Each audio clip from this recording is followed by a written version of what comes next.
आपने कहा कि पॉलिटिकल इंटरफेरेंस होता है। ना भाई आपसे जानना चाहेंगे, आप गार्डियन मिनिस्टर रह चुके हैं, आप इससे सहमत हैं कि पॉलिटिकल इंटरफेरेंस होता है?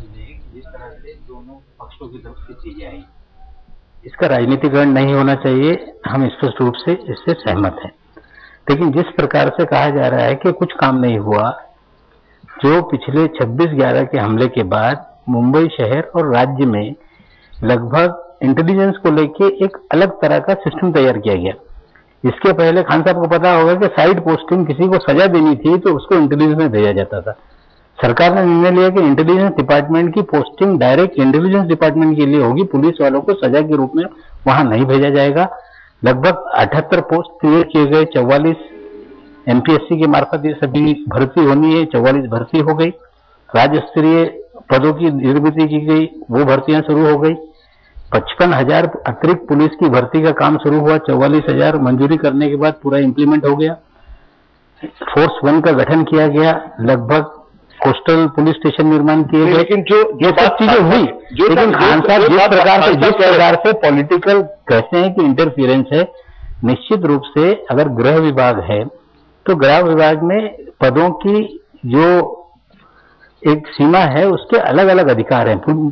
पुलिस कमिश्नर को अधिकार है नीचे के अपने अधिकारियों के बदली करने का। नहीं, लोकल इंटेलिजेंस खत्म हो रहा है ना। लोकल इंटेलिजेंस की जहां तक सवाल है, कर रहे हैं कि मुस्लिम अगर उसमें है युवा, तो वो खुलकर कहने में कहीं ना कहीं मैं लोकल इंटेलिजेंस बता रहा हूँ, आप समझ गए। लोकल इंटेलिजेंस का जहां तक सवाल है, खान साहब एक रिपोर्टेड पुलिस अफसर हैं, एटीएस का चार्ज इन्होंने संभाला।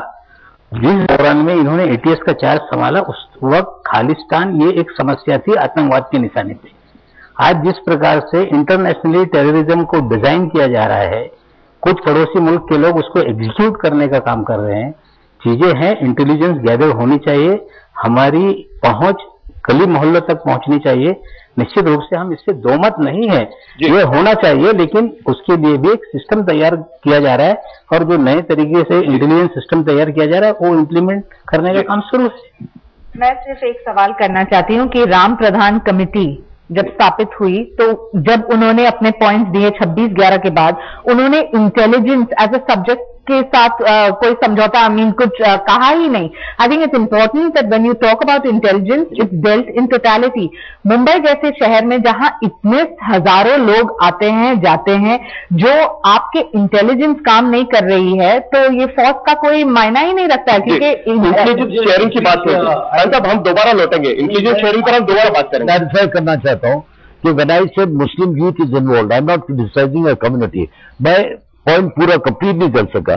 माय ओनली पॉइंट वाज कि ये जो टेररिस्ट आते हैं या टेररिस्ट के सपोर्टर्स है, ये पर्टिकुलर लोकेलिटीज में रहते हैं, ये पूरे मुंबई में नहीं मिलेंगे, ये पर्टिकुलर लोकेलिटीज में आते हैं। और उन लोकेलिटीज पे हमें जो कॉन्सेंट्रेट करना चाहिए, लोकल पुलिस जो पेनिट्रेशन की जरूरत है वो पेनिट्रेशन नहीं हो पा रहा है जी।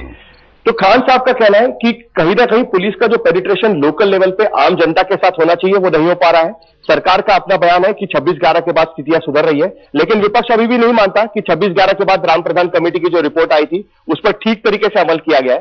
लेकिन कहीं ना कहीं बात यहां तक जा पहुंचती है कि आम जनता के साथ संपर्क टूट